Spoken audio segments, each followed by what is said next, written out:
The Doctrine and Devotion Southwest Conference is going down on Saturday, March 21st at 10 a.m. in Burleson, Texas at Graceview Baptist Church. Our theme for this one-day microconference is contending for the gospel, protecting orthodoxy, and promoting unity. If you're local, if you're in the area, you want to sign up for this, head on over to doctrineanddevotion.com, look for our conference tab, and check out the Southwest Conference.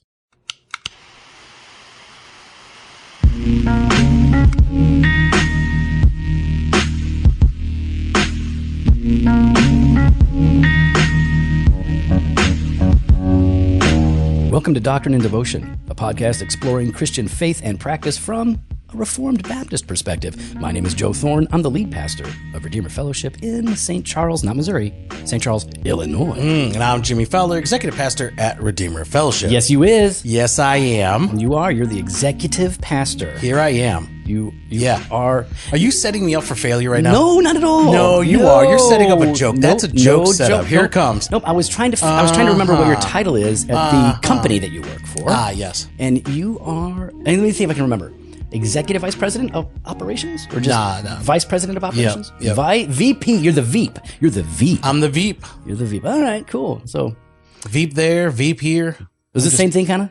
Nah. No, you get your way Oh, yes. at the other place. Oh, you don't yes, always yes. get your way here. No. There's a congregation and there's elders. Yeah, and every once in a while I'm like, you know what? I'm just going to make the executive. I even text Brian today. I was like, all right, if this is going around in a circle one more time, Executive Jimmy's coming out, and I'm gonna make the decision and end conversation. Pow! Pow! Done.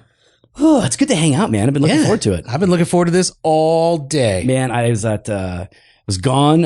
Sunday was great. We had a great Lord's Day gathering, and I had to leave.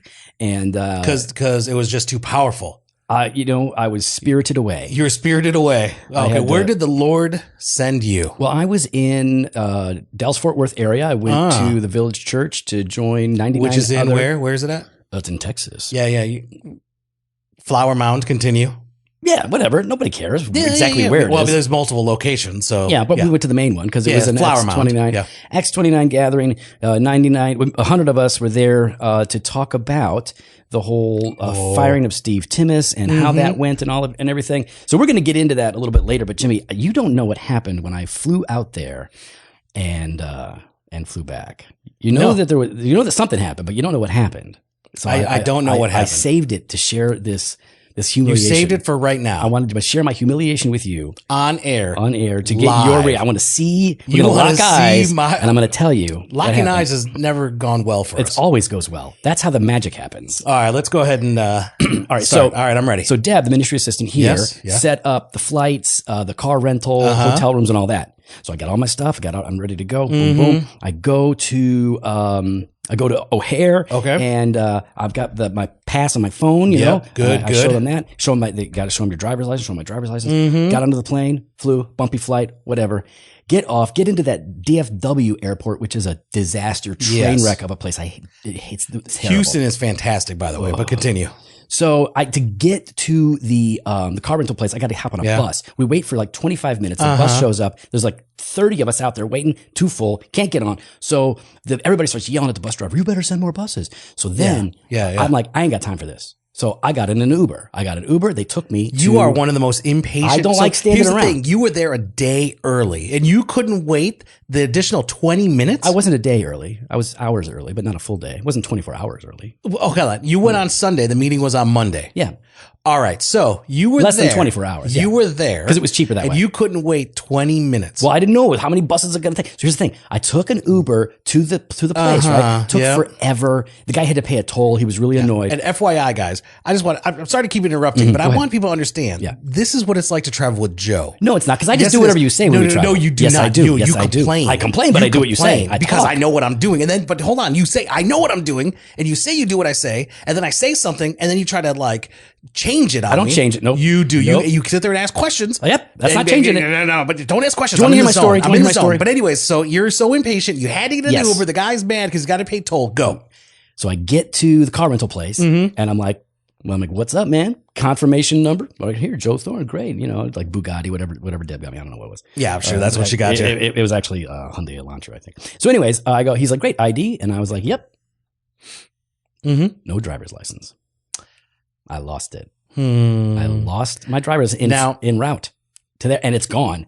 I don't have it. It's not in any bag. I have one bag, pockets, bags. So you didn't leave it at the TSA? Nope. All right. So that means you left it on the plane. Yep. Or in walking. the back, you put it in the seat, like how you lost the pajamas I got us. Nope. I lost the pajamas. I remember what else did you know what I lost in South Africa? Glasses? Passport? My passport. You are the worst. I am the worst. You are the worst. I need to start wearing one of those things. You know, like the little 12-year-olds that travel by themselves sometimes, and they have like that necklace with the big pouch on it, and they have all their stuff in there. Yes. I need that. That's what you need. Hold on. You need someone to walk you through the airport.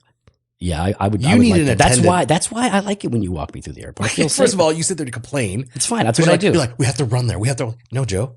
Well, it gets worse. It gets worse because now I can't rent the car, so I got to Uber everywhere. I got to Uber everywhere or beg for a ride from other A29 guys, which I didn't do.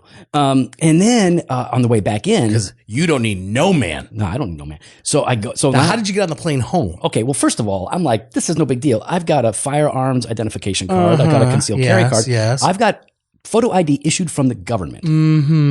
Yeah, they ain't taking that. No, which is it's not your state ID or the new one that you're supposed to have. Yeah, so they're like, no, we can't take that. Now, here's the thing: TSA in Texas, very nice, very friendly. I'm sure so they they're were. Like, all right, well, listen, we can't let you in with that. We're going to have to do a full search. You're going to have to get the full pat down. I got the Jimmy treatment, the old Jimmy treatment that you used to get before you were in pre-check. So before I made sure I was like, they knew, hey, I can do my global entry. Well, so I like this. It's my fault. I can't complain. It's all on me. And like, all right, come over here. So he's like, I'm gonna have to really search. I'm like, no, that's fine. And he's like, no, he said, I'm gonna have to touch you. And I'm like, I know, it's my fault. Just do whatever you gotta do. He goes, don't worry, I'll use the back of my hand. And I'm like, your knuckles? Like, that's supposed to make me feel better? Yeah, I want the soft part. Yeah, like, what do you do with the back of it? It's weird. So anyways, so I get the full, like, inside the pants, the whole thing. And there's nothing on me. Did he give you his number? No, but you know what they did? They swabbed the inside. They swabbed the inside of my bag. Oh, I thought you were talking about I thought you were going to say they swabbed the inside of your mouth for DNA. With all your trailer teeth. Oh, my yeah. I do some holes in there. So they swabbed the inside of my bag, and I was wearing my backpack. So backpack, not the... No.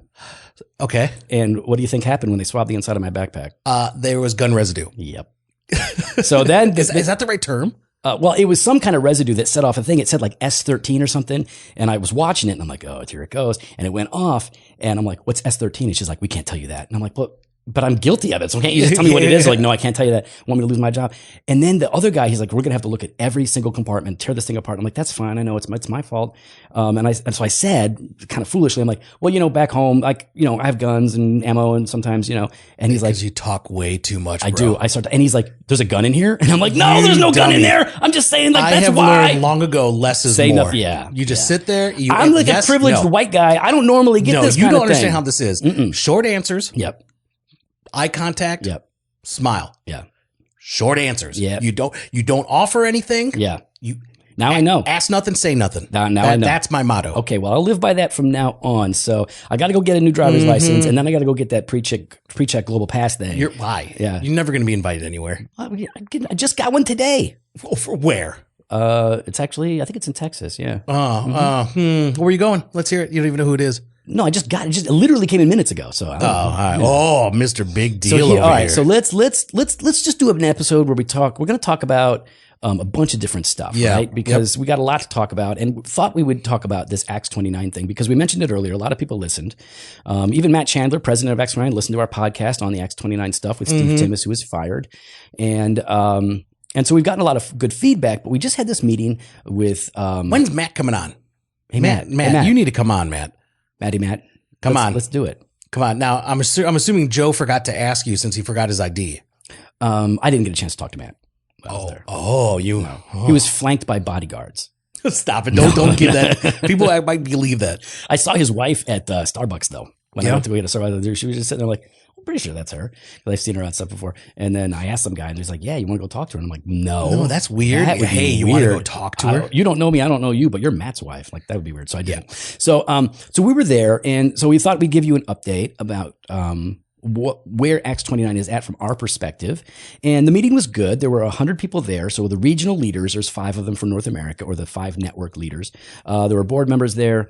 Our good friend Dougie was there.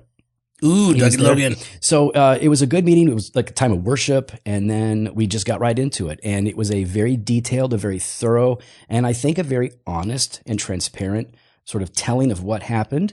And they were answering any questions, hard questions, and whatnot. Overall, it was a very good meeting. The overall message of that meeting was essentially, this is why Steve Timmis was let go initially, which had to do with a small range of problems that had come to light. And so they were definitely going to transition him out and send him on sabbatical. And then if things could work out, bring him back in. Yeah. But then, so some sort of like restoration. There's a restoration Right. plan, which is, That's I think good. is fantastic. I love when organizations do that. but then as things were kind of unpacking more very rapidly, and then they found out that this article was coming out. They had no idea beforehand. And then the article was coming out, so they learned more. Matt he did an interview with this person who actually goes to an X29 church who wrote the article. Oh, okay.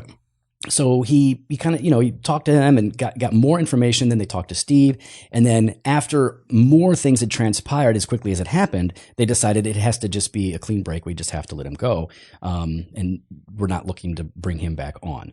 Now, they will admit, I think it's pretty clear that Matt has said regarding the 5 men or the 5 people that were fired 5 years ago who had complained about Steve, what we heard was, those people were let go because what they understood at the time was that they couldn't follow Steve's leadership. Steve was definitely a hard guy to work for. I think that's fair to say.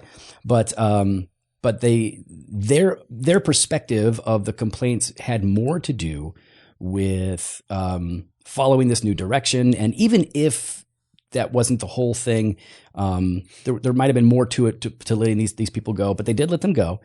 And what Matt said was that I should have looked more carefully at and dug into those specific complaints. Okay. So looking back, he says, I should have done a better job with that. And he's actually already stated that publicly.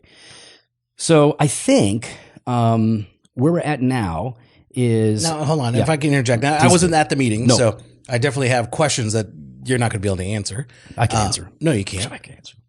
All right. So saying that it was just about the direction, yet you look at the letter letter is very specific about the leadership of Timmis. Right. So that does not fit the Yeah, narrative. I think what has been coming out in these conversations is that Acts 29 was a completely disorganized, chaotic organization. To call it an organization is almost a misnomer because there was no organization. Everything ran through Mars Hill. There was no budget. There were no clearly defined roles. It was just get it done. So when Matt came on, they began to transition this to an actual organized organization. And so there was a lot of changes that were happening. And to decentralize it and make it more of a global operation required some rapid changes. Yeah. And so those rapid changes, moving the central offices out of Texas and over to England, was a big shift. And there were people that were struggling with that in particular. Like that was a problem. Yeah. And may not have been the best move. I don't know. Like, what do I know? I don't. No, for sure. And I understand that aspect, right? It's just that when I hear, Chandler them say, it was more about the direction, not the individual. No, they didn't say that. Sorry. That's the impression I got because the letter was very specific about the individual. Yeah. So what we've heard was that these 5 people could not follow Steve's leadership style. We're going to get to the letter. And all right. And there was a lot of baggage kind of between Steve Timmis' style, his thoughts on America and all of that. So there was a lot of tension. America. Yeah, that's right. That's why we win, everybody. Which I can believe because, I spent a lot of time in Europe. There's definitely a feeling. Europeans hate America. Yeah. Of course. Like that's not a shock. So, so a lot of those complaints were viewed, I think at the time, I would say were viewed incorrectly as these are misgivings about leadership style. Yeah. They don't really amount to much. I think now when they look at it, they can see they amounted to more. We should have looked at it. So the mistake was made there. Yeah, which it sounds like they've admitted. Yeah, and so what's encouraging for me in all of this, because I was pretty discouraged about how this sort of unfolded, but what is encouraging to me is that they admit here we should have done a better job at investigating early on. We should have had a better better methods for critiquing our leadership without any potential blowback for saying what's wrong with somebody. And they're looking to make changes at high levels. Which is funny to me that there would be, never mind. Sorry, the blowback part, like any organization, there might be blowback. Yeah, but there needs to be a way for people to say, I've got a problem without it getting right back to the boss who said what and not getting smashed because of it. And I think that there was, there were occasions where that's just that the opposite happened, so you need to protect those employees, from the one above them, from getting, crushed.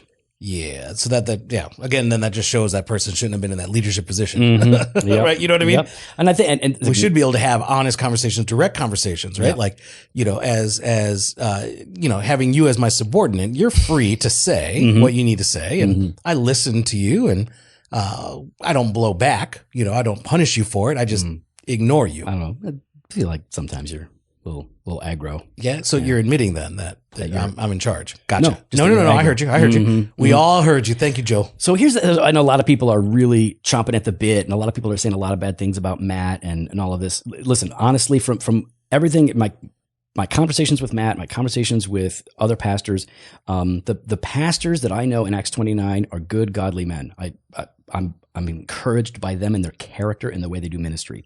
I'm sure there are some nuts in there. There always are, but the ones that I know are not. Just like in every organization, every network. When it comes to Matt, I believe that I trust him. I believe that he believes that what he did was the right thing. I don't think that.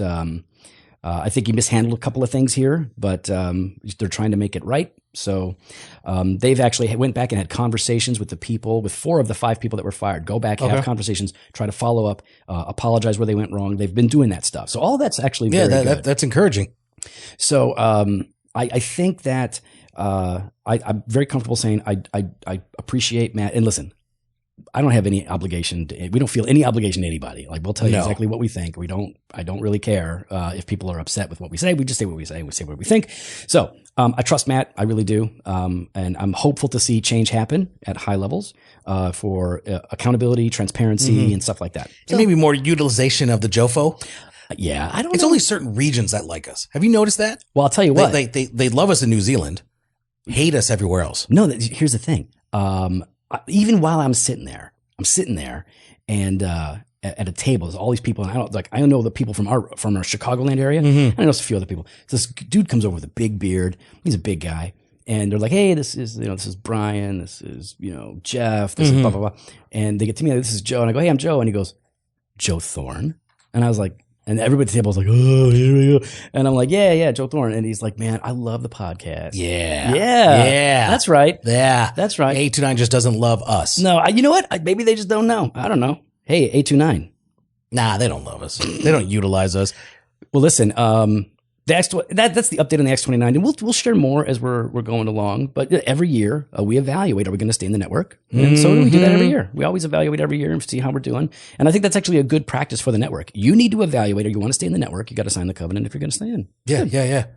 And then you give your feedback to the organization and say, "Hey, here's some of our thoughts," and then you don't get any responses, which is also great. Yeah. Well, we've given some feedback every year. Given some feedback every year. But maybe they were so convicted by it. It just takes time. Oh, maybe that's it. Maybe they're processing. Not even like hey, thank you for your thoughts.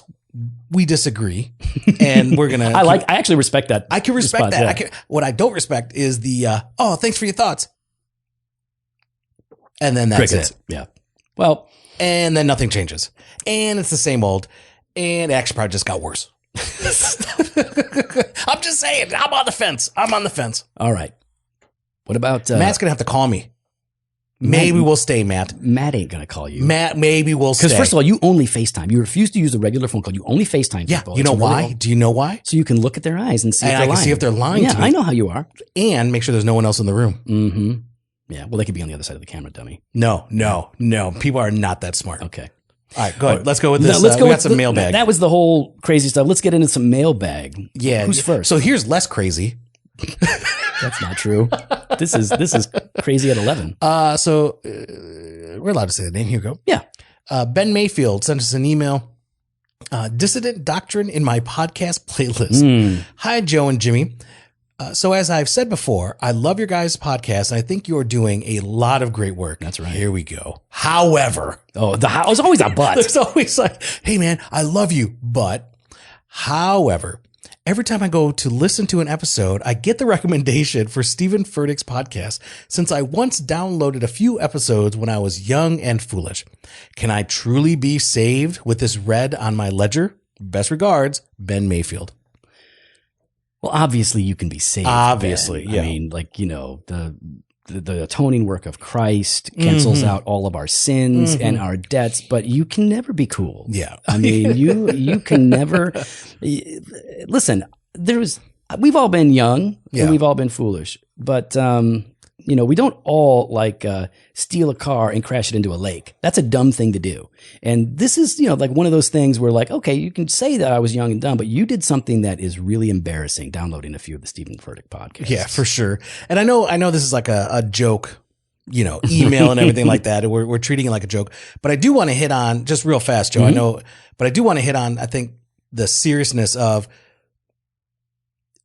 I think there are some people that would look and say, hey, I've had this in my past, right? And I think it's a reminder of how young and impressionable we all can be when we just become Christians, right? And to for young believers out there to be cautious on what you're receiving in, and to actually evaluate it, right? Because maybe God's going to use parts of it, but still.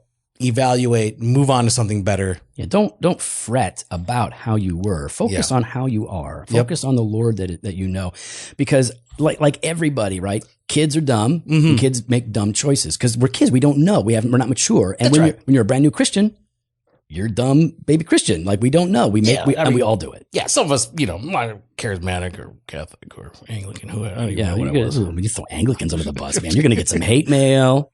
I went to an Anglican church. Yeah, but you were just hating on them. No, I wasn't just now. Yeah. No, that was me. Some of us were part of the Catholic Church, Anglican Church, Charismatic. Okay. You gotta, there's a spectrum there. There's a spectrum. Big, like a cornucopia. You know what? I made the rounds. Yeah. I made the rounds. And you settled on the end of the Reformation, which is a Reformed Baptist church. That's good. Yeah. I like that. I settled. What about this guy? He sent us an email. We're going to leave out his name. All right, go ahead. This is on church plant poaching.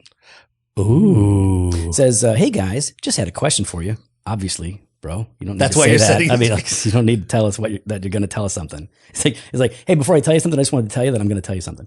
Anyways, he says, what are your thoughts on a church planter poaching members of other churches, and how would you approach them? I think I am in that kind of a situation, and I don't really know how to approach him because he's our pastor.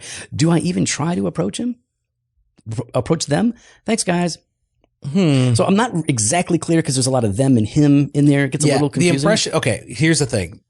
I can understand this. Just so you got this? I got this. Because you have to read Steve McCoy's emails. And correct. This is so I okay. understand Steve McCoy. So he's talking about he's part of a church plant that's poaching members from other churches. That's what I thought. Yeah.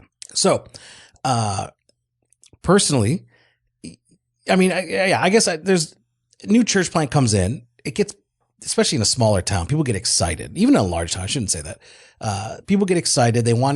Some people want to get in on the new, right? Some people are looking for an excuse because they're disgruntled, so they want to leave. There are superficial reasons, there are bad reasons, and there are good reasons why somebody might join a church plant that are already plugged into another church. But I would say if the goal of the church plant is to make disciples, right, then I would be wanting that to be my focus, make disciples, right? To be doing outreach, reaching out to the community, proclaiming the gospel. That being said, people got payroll to meet. I'm being serious. There's pragmatism here. I'm just saying I've not been in that position where your family is on the complete, like you need that income. Yeah. I know it sounds really harsh. I'm just saying pragmat. So I'm not going to sit here and judge this guy for doing it, but I'm just saying, because I wouldn't do it that way. I would be looking at how could I be sent in as a missionary, my support being raised from outside so that we could do this new work in this community. Right. But I don't know what's going on in here. I think that to use the word poaching is itself, it's sort of leading the discussion, right? So good point. The real question is it fair for a young church plant to take people or to encourage people from other churches to join their church plant. And it depends on why.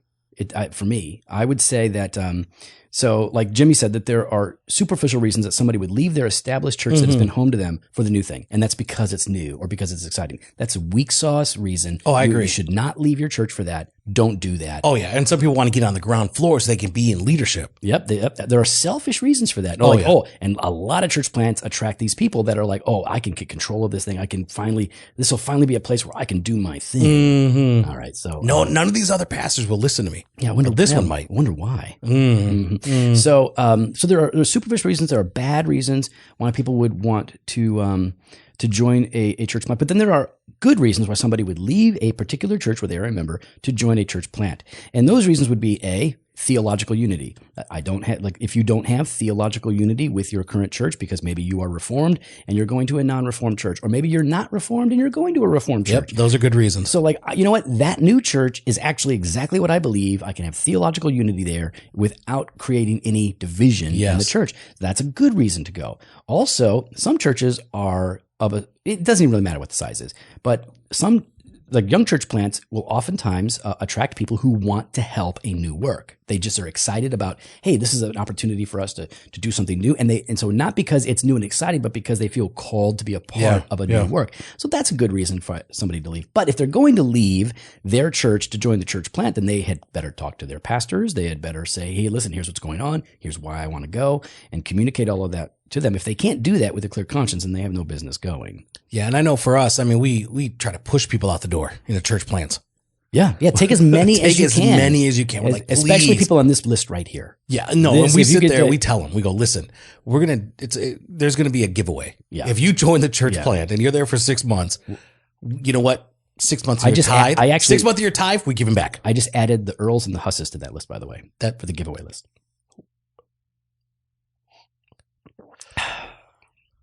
Then you might as well add. Who? You might as well add. Say it, Jimmy. You want me to say it? You want me to break? You want me to break your heart right now? You want me to choose right now? I want you to Sophie's choice this thing right now. You going with them? Or you going with me? What are you doing? Yeah. Joe. Come on, Joe. Yeah. That's not funny. You guys with your matching boots. Anyways. Three dudes walking around with the same brown boots on. Well, actually, the other day on Sunday afterwards, because you look like the three amigos. Greg and I have the exact same, like the exact same. Yeah. And someone walks up like, "Did you guys go shopping together?" And I was like, "No. Sort of." Yeah, it wasn't included in that fun. Oh, you're telling me you would have worn them? No, you won't wear them. You laugh at things like this. No. If they were black, I'd wear them. I am looking at some black suede ones. Okay, well, I'm not wearing suede. Come on, dude. They go great with jeans and a nice velour shirt. Bell bottoms. Yeah, it sounds awesome. No. Like you have your jeans and then like a nice like sports coat. It really looks smart.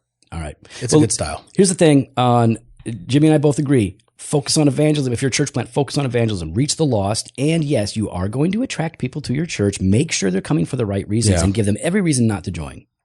Give them reasons. We still do that. Here are reasons why you might not want to join this church. Because I just met with a guy and he was like, well, I don't agree with this. And I'm like, well, that's what we believe 100%. That's us. That's right. So if it's not a good fit, then move along. No harm, no foul. That's right. Earls, we go with you. So Joe. Yeah. You know what's coming up in September? We've been promoting this Southwest Conference a lot because it's just a couple weeks away. But we want to look ahead. September 18th and 19th, 2020 in St. Charles, Illinois. We've got our 4th annual conference. Is it the 4th annual? 4th annual. And you know what our theme is for this 2-day conference? No. Oh, you better learn now. You better tell me what it is. I got to prepare. Covenant theology, God's promises for God's people. Now, listen, if you're going to do covenant theology, though, you got to, you and I, we know covenant theology. That's but right. Nobody wants to come to just hear us talk. So, we got to bring in somebody big. So Stephen Furtick will be arriving. Stop it. You know who's going to be? I do. Dr. Sam Renahan. Can we call him Sam the Man Renahan, just like his dad? Yeah. You blew my mind. Yeah. You just blew my mind. Because it's even better. Jim the Man Renahan is good, but Sam the Man Renahan. You know what? It didn't even, that didn't even like register. And then he could pop up and be like, I am Sam. It'd be great. Here I am. Yeah. I am Sam the Man Ready. Yeah, this could be good. So he's going to be our keynote speaker. And, Joe and I are both going to also be speaking as well. But we're going to be walking through the biblical covenants between God and his people. So you want to head on over to doctrinedevotion.com. You want to go ahead and get that early bird special while you can. I think it's through what? Ooh, I got to look. It's you know what? You better do it now because it's probably going to be gone soon. So just get in there and do it. Yeah. Yeah, jump on that thing. Yeah. I can't remember if it's like May 31st. Yeah. Or April 31st. It took a while for us to get all the details together on this That thing. part I don't remember. So just go register now. We're also going to here's what's going to be different for all you guys coming out, everyone coming in early, right? So usually we do our hangout Saturday night. Right. This time it's going to be Friday night. Yeah. Open to everyone. Friday night that way, because we were noticing, we have a lot of people coming out to the hangout, but there was people that were like, man, I have to fly home. Yeah. So now we're doing it Friday night so that you'll be around. It's going to be a good time. Can't wait for it. There's a big banner. You can't miss it. Just go to our website, doctrinedevotion.com. All right, Joe. Now, I think we're going to want to talk about your favorite subject. Yeah. Yeah. We got an, what would you call it? The accidental intinctionist? Is that what you would call it? Is that what you call it? It's no. What's the subject of the email? Soggy communion. No, the subject of his email. Oh, drop my bread in the wine. All right. So here's Michelle.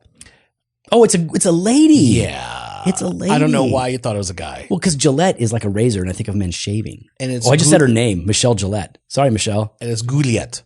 It's Gouliette? No, that's Gillette. No, bro. You really got to learn. That's Gillette. You got to learn. Get out of here. Anyways, I accidentally dropped my cube of gluten-free bread in the community cup of wine while dipping. All right, Michelle, you're hilarious. I fished it out with a piece of pita and ate both. She had like lunch. She had like a snack. Am I in trouble? Well, it depends on where you're at because you might have the coronavirus. Yeah, that's definitely dirty stuff right there. Yeah. All them fingers dipping the bread in there. Just gross. Why do people just think of all the oils on your fingers? I understand the pragmatism, but it's just gross. Touching like those fingers are touching ATM machines. Yeah, money, your wallet, your car seats, your kids, your body, your seats. Yeah, it's like you just even think your hands might have just been on the church pew. Yeah. And they're called the pew. They're called pew for a reason. That's right. Okay, so listen, you're definitely in trouble. I don't know how much trouble, but you're definitely in trouble. You might have 3 weeks left. Okay, but a couple things, just to say. All right, so you get a cube of gluten-free bread. I'll forgive the gluten-free bread. We do the gluten-free bread because we actually have people with celiac disease, so we want to protect them. But it's a cube. I don't like the cube. I don't like that. Square. It's like they're just like cutting it in. I feel like you need to tear it. I wonder if they just. Do they use like one of those apple cores and they just chomp it down? I don't know. That'd be efficient. Yeah, but I don't like the cube. It's like your mom cutting off the crust of your bread for a sandwich. It feels like that's what they did. They cut the crust off, right? And then now they're just sliced, and then they go, and then that way. Where did you get the piece of pita? You have it in your pocket? She's like, oh, I dropped my bread in the communion wine. I better, thankfully I have this piece of pita in my pocket. And I'm just going to, where did she get that from? All right, well, you'll be dead in 3 weeks. So, all right, nice knowing you, Michelle. Thanks for listening. Nice knowing you. Corona has taken someone else. All right, Joe, preaching. Here you go. We got this email from somebody. I'm not going to say his name. I don't know. All right. He's in Kentucky. He said this, Joe, I would like to see a couple of your one-page sermon outlines that I have heard you talk about on the Doc and Devo podcast. Oh, big deal, Joe. I am thinking about trying that method of what I take into the pulpit. Would you mind sharing? I appreciate it. And so, yes, I will. Well, first of all, I sometimes put them up on Instagram so you can see them. But this is actually how Jimmy and I both preach. We both preach from basically it's a half sheet of paper where we handwrite our notes in 2 columns. Yeah. And we tuck that into our Bible. And it works really well. I've been doing that for, I guess, 13 years. Yeah, I used to just do a half sheet and it would just go across. Mm-hmm. And then I saw the 2 column method. I was like, oh. You get more in there. Oh, that's even better. Yeah, I used to just do like little bullet points. Yeah, this way. So basically the method for Jimmy and I is, and we can just kind of riff on this, Jimmy, right? Because so sermon prep is probably like it is for a lot of people. Like we start by reading the scripture, and meditating on it, rereading it. Yeah, maybe taking the passage. I like to write out the passage and then start to study it, go through, circle keywords, make connections there. But it's weird because when you do it in Greek with a calligraphy pen. So it takes a long time. First of all, not Greek. Stop it. I don't do it in Greek or calligraphy pen. But So yeah, I'd like to just kind of maybe map it out, see what the flow is, what's the argument, what's the context, was there something beforehand, that's leading up to it? Is it being readdressed later? So I really like to just kind of map it all out exegetically. And that's before we use the tools, right? It's before we use lexicons and commentaries and all of that. We're just, before we open Logos, unless we're just looking at the passage in Logos, we're just looking at the scripture. We always start with that. Yep. And so that's a big emphasis for us. We're going to get to the tools and all of that, especially if we have questions, but we start off with that. And while we're doing this, I think it's fair to say that both of us, we're not even thinking about the congregation, not intentionally anyways. Not at this point. Very much focused on me. Like, what does this text say about God? What does it say about his law? What are the truths in here? And how do they relate to me personally on my level in my life? We want to preach it to ourselves so that we are feeling it and being challenged by it, because that is where real passion in preaching comes from. When you've experienced the truth of God in your soul, now it's yours to share, right? Yeah. So it's very much preaching to ourselves throughout this whole process, but we make sure that we start with that. And then we start using, tools to help us understand things that we might have missed. Sometimes we're wrong in our assessment on our own, and somebody will correct us. Oh yeah. When I look at it, I'm like, man, I had this great thought. And I write it down like, yeah. It even rhymes. Yeah. This is fantastic. And then I'm like, oh, no one else had this thought before. That's probably not that good. I probably should have had this thought. Yeah. You're going to verdict this thing. This thought was a heresy. Now, yeah, because listen, I know some people, I shouldn't say some people. I know there's a danger for a lot of young preachers and pastors to be clever. Right? Oh, yeah. Ooh, I'm going to find there's going to be something in here that they haven't seen before. Yeah. Yeah. You're not that clever. No. And you know what? Here's the thing. The people of God, the people of God, if they're spiritually hungry, they don't want clever. They want truth. And they do want it to be communicated in a way that they can understand. So it needs to be comprehensible. It needs to be memorable. And how you turn a phrase and how you word things, all of that's important. Yeah, I'm not talking about that. I'm talking about like when I bring a new ideas, meaning, new idea, new meaning that, you know what, the early church didn't have. And every piece of writing we have after. Yeah, when the guys that are like great theologians and scholars correct me, I listen to them. We all need teachers, right? God gave the church teachers for a reason, and we all need them, pastors included, of course. So we do all of that, and then we focus on outlining. So probably the keys to what the things that make the way that we preach maybe some, not even unique, but the things that are important to us is a lot of time in the Word, appropriate use of the tools, but we focus on preaching to ourselves, having a sermon summary. Oh, really important. That's really, thing. Really important. This is basically a simple sentence that comprises the whole of what you want to say in a way that is simple and hopefully easy to remember or write down. Like this past Sunday, I preached on the persecuted church. Yeah, that the people of God are promised persecution and perseverance. Yes, close. But yes, that's pretty close to what I said. It's not exactly what I said, but yeah. Jesus promises his followers persecution and perseverance. Yeah, so see how I made it better? Did you notice how? No, yes, I did. No, you didn't. Yes, because it was Jesus, and the whole thing was he's like, I'm the one. No. See, here's generic God. Here's the thing. Generic God. Generic God. So God is so generic to you? To you, it obviously is. You just throwing it around, and it was Jesus. You forgot the second person of the Trinity. First of all, you forgot your sermon summary. No, I didn't. I leaped it. I was getting ready to say, you stole my thunder. No, I looked into your eyes, and I saw that blank stare, just like you forgot your ID. I can't even see right now because my glasses are out of focus. The prescription needs to be refilled. So you're welcome for kickstarting your memory. So for us, it boils down to clarifying that sermon summary, because the sermon summary, everything that we're going to say is going to revolve around that sermon summary, and they're going to be able to remember that. They might not remember your points 1, 2, 3, 4, 5, however many you have, but that sermon summary we want them to get, and then that'll stick. Everything kind of sticks to that. And then we use a very simple outline on 2 columns that allows us to look down briefly at our outline and then look back up and stay focused on the congregation, because what we have found is our people like it when we preach this way. Yeah. They like it because they say they feel more engaged by us as preachers. Now, there are some people that preach from a manuscript and they're very engaging and they're not staring at their notes. Yeah, that takes a really good skill. That's a Mark Dever brain. You need to have that Mark Dever brain for that. Yeah. I don't have that Mark Dever brain. So, I know. Yeah. I sit under your preaching. I know. Yeah. My sermon summary. Pretty basic. Pretty basic. Yeah. That's my whole- persecuted and perseverance. All right, let's do this. Why don't we wrap it up? Why don't we wrap up today's episode by reading? You know, Jimmy, you always ask our listeners to give us honest 5-star reviews. 5-star reviews. Give us Honest 5-star reviews. Well, we don't always get 5-star reviews, do we? Yeah, so I'll go ahead and start. Sometimes we get 1-star Sometimes, reviews. or maybe 2-star. You know, some of these are Here are some of our favorites. Okay, here's a 2-star one. By Smojo 80? SMOJ. Smoge 80? Something like that. All right. These guys are so into themselves and is distraction from the message they're attempting to give. Mm-hmm. I quote, one of the many books I have written includes, Like, come on, guys. Now, I don't think this brother understands sarcasm. And this person must be new because they have not heard me make fun of your little booklets. yeah, I know. Like the whole, yeah. That one's just simple misunderstanding. That's going to happen though. People are going to sometimes think the worst because of the jokes that we make. Yeah, they're going to come in halfway through. It's like going to a movie halfway through. You don't know what's going on.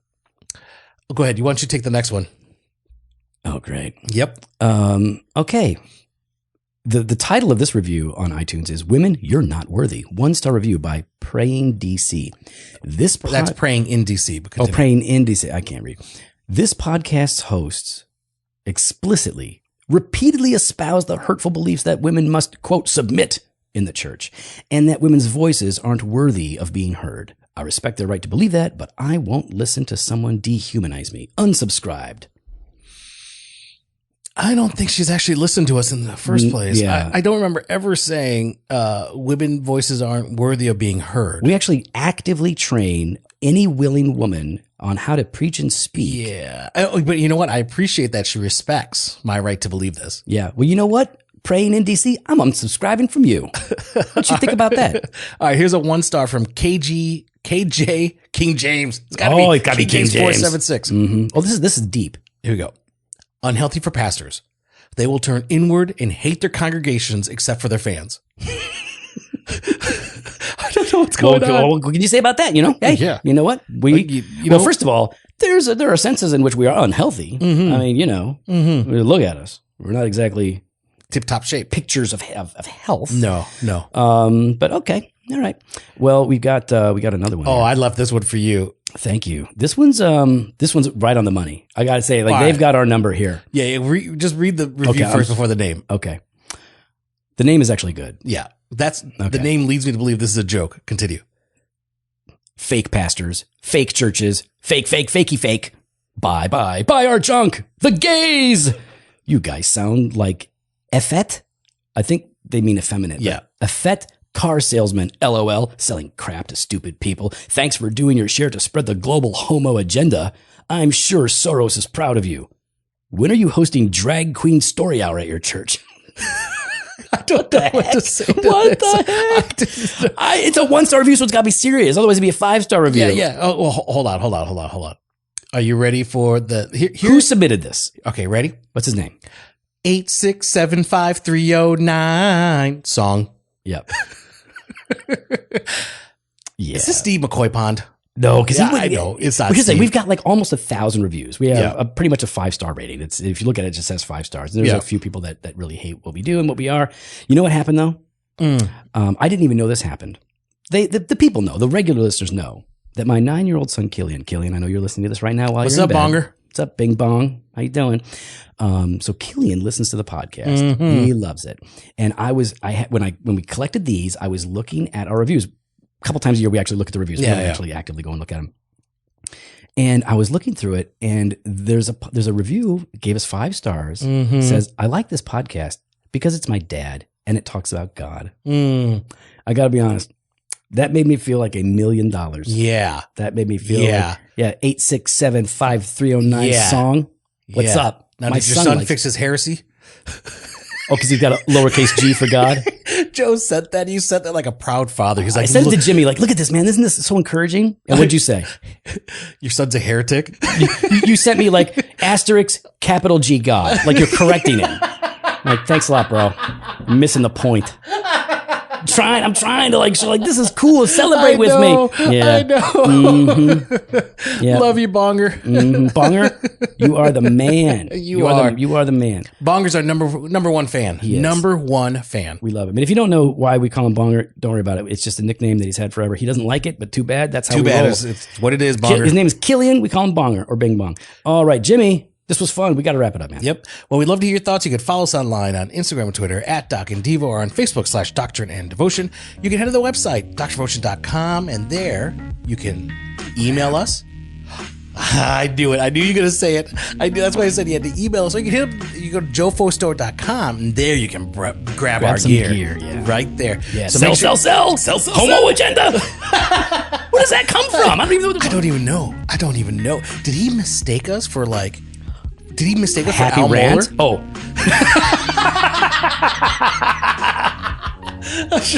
Oh, where was I at? Listen, Dr. Devotion Conference, we got the one end of this month here in Texas. We got the one in September, the 2021. Both are going to be great. Head on over to drdevotion.com. There you can register, sign up, and get on it. Fresh pod every Monday and Thursday. Blog post on Wednesdays. Later.